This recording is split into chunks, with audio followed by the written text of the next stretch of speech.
As we have heard, the former Foreign Secretary Jack Straw is facing legal action tonight over allegations he allowed the rendition of former Libyan rebels. It raises the vexed question of transparency and secrecy in government. Governments do need secrecy, but how much? And who decides where the line between secrecy and the public's right to know is really drawn? We're joined now by Dr. Lawrence McNamara, who heads the Law, Terrorism and Right to Know project at Reading University, and by our International Editor Lindsey Hilsum. Let's just set the stage. We'd had 9/11, but on the other hand, it was a couple of years later, but people were still running around like mad things, reckoning, look, the state's in trouble, national security is at stake. Absolutely. And the two men who were rendered from Libya in 2004, Sami al-Sadi and Abdul Hakim Belhaj, they were the leaders of the Libyan Islamic Fighting Group. They were based in Afghanistan under the Taliban. They were not allied to al-Qaeda. They weren't part of that. And there's no evidence that they ever took part in any attacks on civilians or Westerners. And yet, I have spoken in depth to Sami al-Sadi. I know that he met Osama bin Laden on many occasions. He was a close friend of Mullah Omar.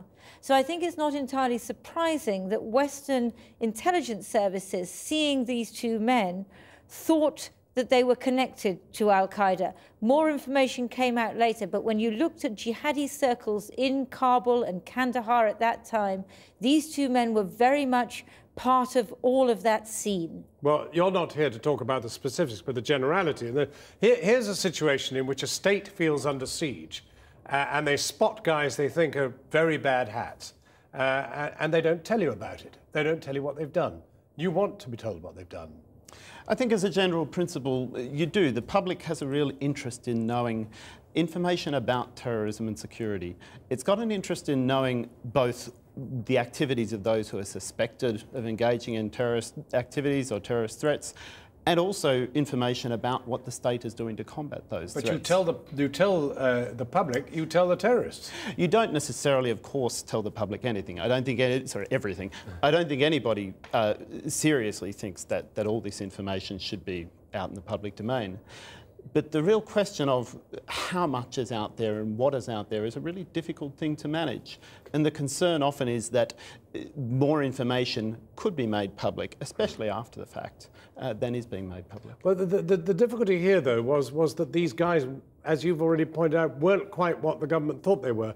They were really internal Libyan dissidents. The trouble was, we decided that Gaddafi wasn't as bad as we thought he was in the first place. Well, this was a classic one of, you know, my enemy's enemy is my friend. And the Libyans, I think, really played the British and the Americans on this, because it was very helpful to them to have the British and Americans chasing Gaddafi's enemies. And Sami al-Sadi, when he was rendered back to Tripoli from Hong Kong, he says that he was hooded with his wife as well. Then he was taken into a cell, and one of the first people to come and see him was Musa Kusa.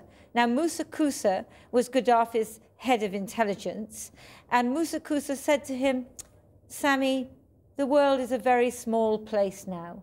Whenever I want to find out what you're up to, I can just ring the CIA or MI6. He basically said, you can't escape from me anymore because of my friendship with them. Or at least that is Sami's version of events. Into this world comes legislation which will affect what judges can allow as the transparency you desire.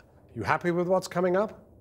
Not really. I mean, what is coming up is at the moment, the government has a consultation out, the Justice and Security Green Paper. And what that proposes is to put in place legislation which would give the courts far less discretion about what information comes out to the public through cases like this. And the Straw case is, this whole event at the moment is quite unusual because there is information which is in the public domain. Usually all this would be happening sort of much more formally through the court processes. And so if they close off, that makes a huge difference to what could happen. Dr. McNamara, Lindsey, thank you both very much. Matt? Thanks, fascinating stuff. After the break, as cities up and down the country campaign to introduce an elected mayor, one town votes whether to get rid of its. So what's gone wrong in Doncaster?